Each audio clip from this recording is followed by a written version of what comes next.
하나님 아버지 은혜를 감사합니다. 지난밤 연약한 육신에 또 쉼을 허락하시고 이 새벽 깨어서 말씀의 소망을 품고 또 기도하게 하시니 감사합니다.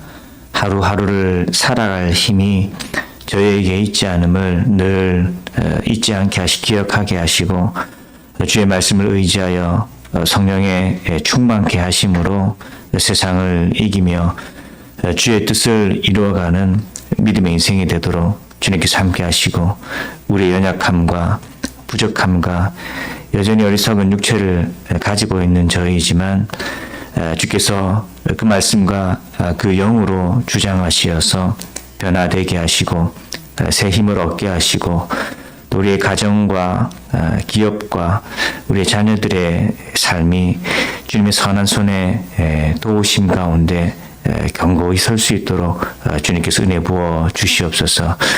무엇보다 주신 말씀 속에 깨어있길 원합니다.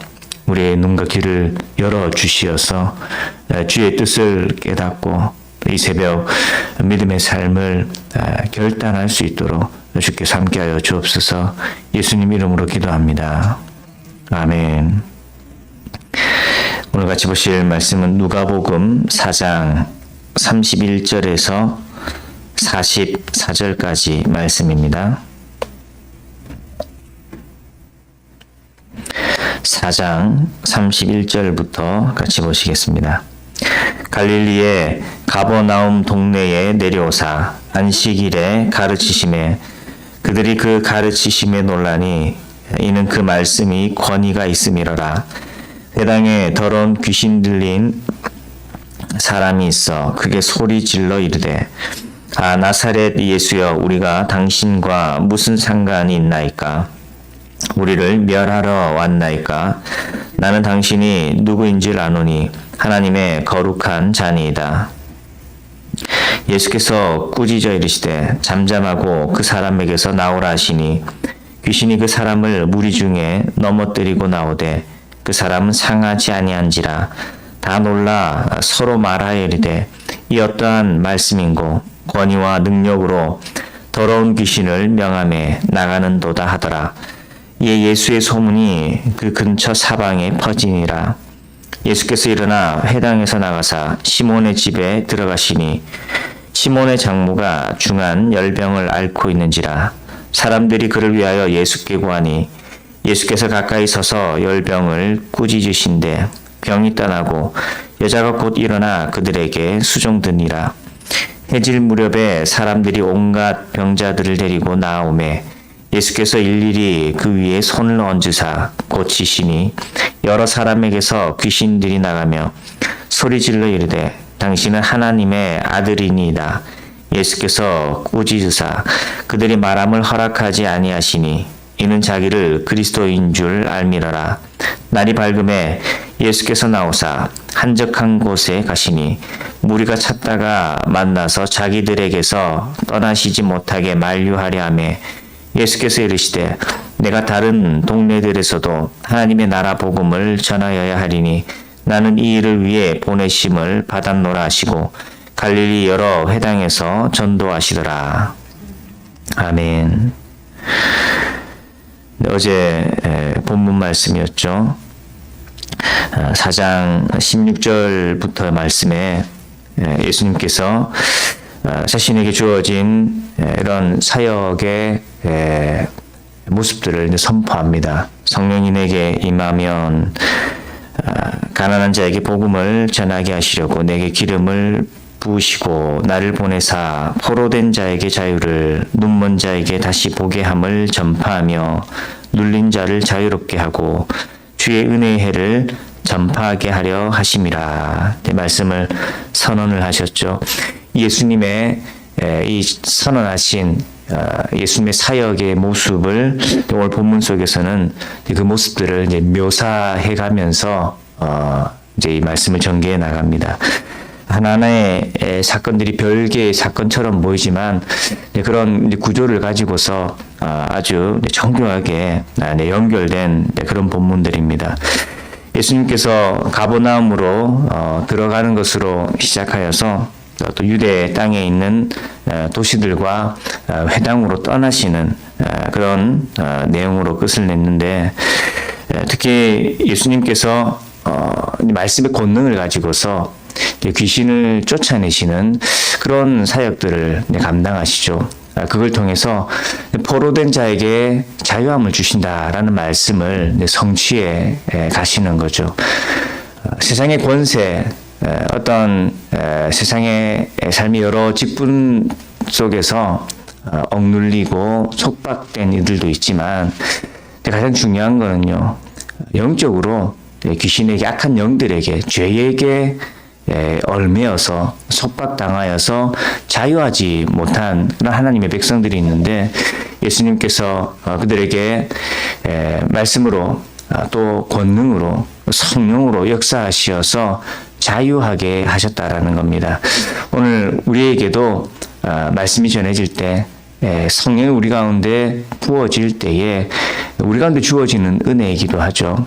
우리가 이 땅을 살아가며 육체만을 가지고 살아가는 것이 아니라 우린 영적인 존재이기 때문에 내가 영적으로 어떤 상태, 어떤 상황 속에 있는가, 이것이 아주 중요한 것인데, 내가 얽매여 있다, 내가 죄의 종이 되어 있다라는 것을 우리는 알지도 못할 때가 있죠. 그러나 말씀이 우리에게 주어지면은요, 하나님 보여주시면은요, 주께서 주의 성령을 역사하실 때에 우리가 죄된 것에서, 우리가 악한 영들에게 얽매여 있던 그런 연약한 모습에서 주님의 은혜 속에 자유함을 얻고 벗어날 수 있는, 그리고 변화될 수 있는 믿음의 삶의 새 힘을 얻을 수 있는 은혜가 주어진다라는 것입니다. 그래서 오늘 말씀에도 회당에 더러운 귀신 들린 이런 사람들이 있었는데, 예수님의 말씀을 듣고서 두려워 떠는 그런 반응과 또 예수님이 명하실 때에 이제 떠나가는 그러한 일들이 일어나고, 그리고 40절부터도 온갖 병자들을 데리고 나오매 예수님께서 손을 얹으시니 이제 고침을 받고, 또 이제 귀신들이 나가며 소리 지르면서 떠나간 그런 사역들을 예수님께서 감당하셨죠. 예수님의 그 말씀에, 그 권능에 약한 영들이 떠나가고 또 병에 걸렸던 이들이 치유함을 얻게 된 것입니다. 오늘 우리에게 있어서도 우리가 주님을 향하여 기대하고 소망하는 것, 내가 이 땅을 살아가면서 여러 문제, 어려움을 겪기도 하죠. 그래서 경제적인 것, 또 내 육신에 관련된 것, 하나님 나한테 나의 소유에 부족한 것, 내가 육신에 연약한 것, 하나님 불쌍히 여겨주셔서 치유함을 주십시오, 더 나은 소유를 허락해 주십시오 라고도 우리가 기도하겠지만, 더 중요한 거는요, 내 영이, 내 마음이 악한 것에 얽매여서 내가 온전히 순종하지 못하는 내 모습에 대하여서 자유함을 달라고, 주님, 내가 온전히 말씀을 순종할 수 있는 사람이 되도록 내가 이 악한 행실에, 악한 영에 얽매여져 있다면 나를 긍휼히 여겨주시고, 포로된 나에게, 이 죄에게, 이 세상의 영에게 포로된 나를 불쌍히 여겨주시고 자유함을 주십시오. 벗어나게 하시고 복음의 종이 되게 하시고 말씀의 종이 되게 하여 주십시오. 기도해야 되는 것이죠. 그렇게 주님을 의지하고 소망하는 자에게 하나님 함께 하셔서 벗어나게 하시고 말씀의 종이 되게 하시고 복음의 종이 되게 하셔서 주님을 따르게 하시는 거죠. 우리가 더 주님 앞에 간절히 주님을 찾되 육신의 문제만을 가지고서 주님을 찾는 것이 아니라 내 영이 주 안에서 자유함을 얻고 주님의 종으로 살아갈 수 있기를 더 간절히 소망하고 주님을 찾는 이 새벽이 되어야 될 것입니다. 예수님께서 그런 치유의 사역과 함께 38절에는 시몬의 장모 베드로의 장모가 열병을 앓고 있는데 예수님께서 고치시죠. 이렇게 치유를 받고 난 이후에 39절에 여자가 곧 일어나 그들에게 수종드니라. 예수님과 제자들을 섬기는 모습이 나옵니다. 이제 어떤 분들은 우스갯소리로 그런 말씀들도 하시더라고요. 베드로의 장모가 예수님을 되게 싫어했다라는 이야기를 하기도 합니다. 왜일까요?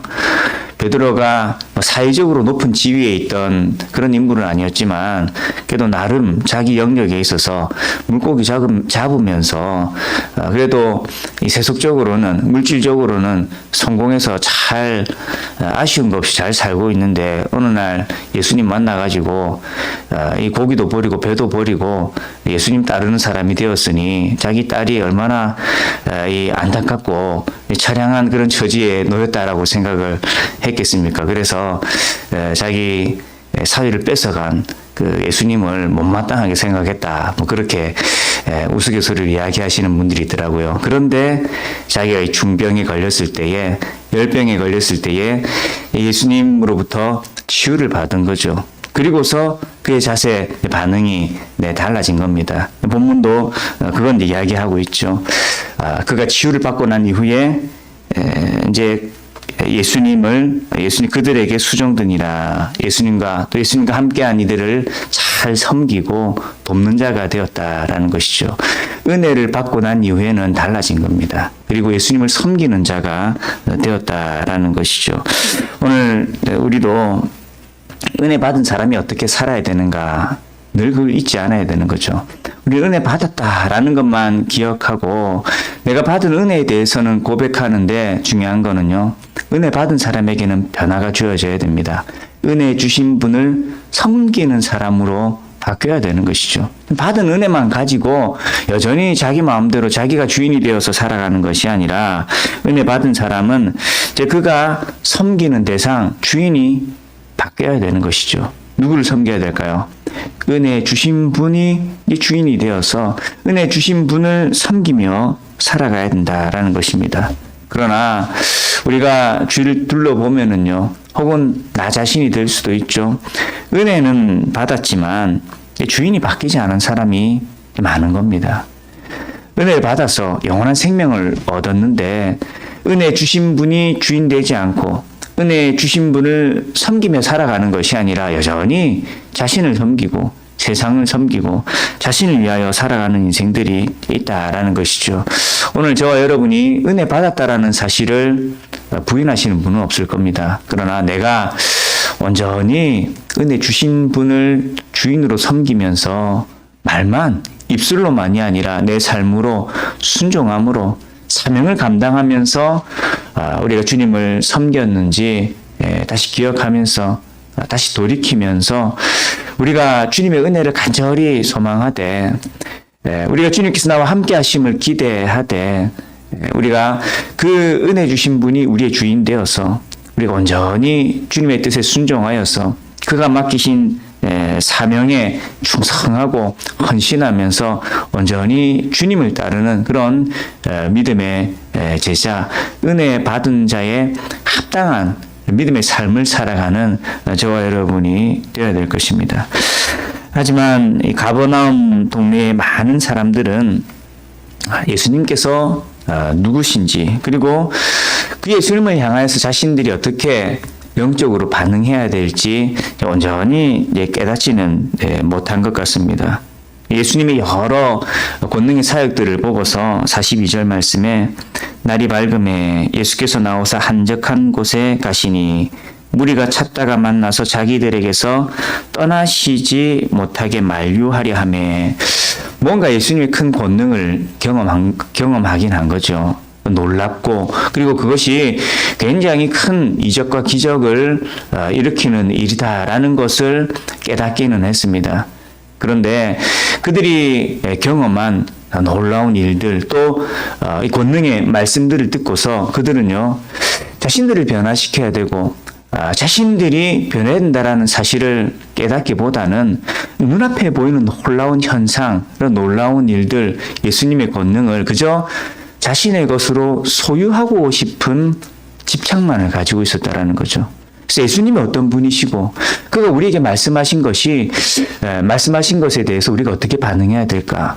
또 우리가 받은 은혜에 대하여서 저분이 누구시고 저분이 무엇을 위해서 이 땅에 오셨고 우리가 그분 앞에 어떻게 반응해야 되는가 그런 고민은 찾아보기 힘들고요. 그저 예수님이 가진 능력이 나한테 이익이 된다. 나한테 유익하다. 나는 그런 마음만을 가지고서 예수님을 붙들어 두려고만 하는 집착하는 모습을 보인다라는 것이죠. 그럼 그들을 향해서 예수님은요, 내가 다른 동네들에서도 하나님의 나라 복음을 전하여야 하리니 나는 이 일을 위해 보내심을 받았다라고 말씀하십니다. 예수님 하시는 일들은 사람의 일이 아니고요. 그저 이 사람들의 육체적인 그런 문제를 해결하기 위해서 오신 것이 아니라 하나님의 나라 복음을 위하여서 이 땅에 오셨다라는 거죠. 그리고 그것을 전하기 위하여서 이곳뿐만이 아니라 다른 동네에도 내가 가야 된다라고 말씀을 전하시는 거죠. 예수님의 초점은요, 사람에게 있는 것이 아니라 하나님의 나라에 있고 자신에게 주어진 사명에 있었다라는 것입니다. 그러기에 예수님은 오히려 겉으로는 인기를 받는 것처럼 여겨질 수 있고 사람들이 자신을 원하는 그 요구에 예수님이 이제 자신이 누리는 인기 때문에 들뜰 수도 있지만 그러나 철저하게 예수님은 하나님께서 예수님 이 땅에 보내신 목적에 그리고 자신이 순종해야 될 그 사명에 집중하여서 사람들의 요구가 아닌 하나님의 부르심에 이끌려서 발걸음을 옮기시는 거죠. 오늘 우리도 은혜 받아서 믿음으로 살아가는 삶이 더 이상 주인이 나 자신이 되어서도 안 되고요. 삶을 살아가는 이유와 목적 또한 나를 중심으로 주어진 것이 아니라 우리에게 은혜 주신 분이 우리의 주인 되셔서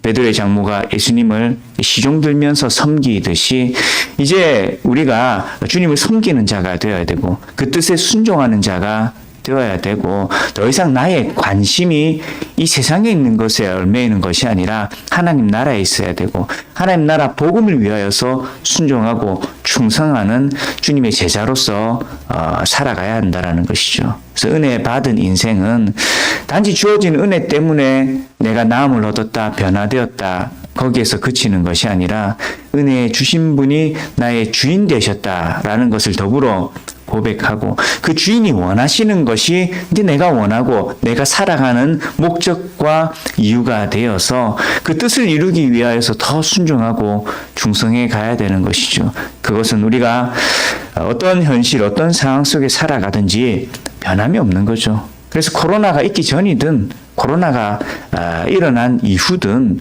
우리의 삶의 목적과 이유 우리가 살아가야 될 삶의 자세라는 것은 전혀 바뀌지 않았다라는 겁니다. 예배 장소는 바뀔 수가 있겠죠. 사역의 방법론적인 형태들은 바뀔 수 있지만 그렇다고 삶의 의미와 목적이 우리가 지향해야 될 바가 바뀐 것은 아닙니다.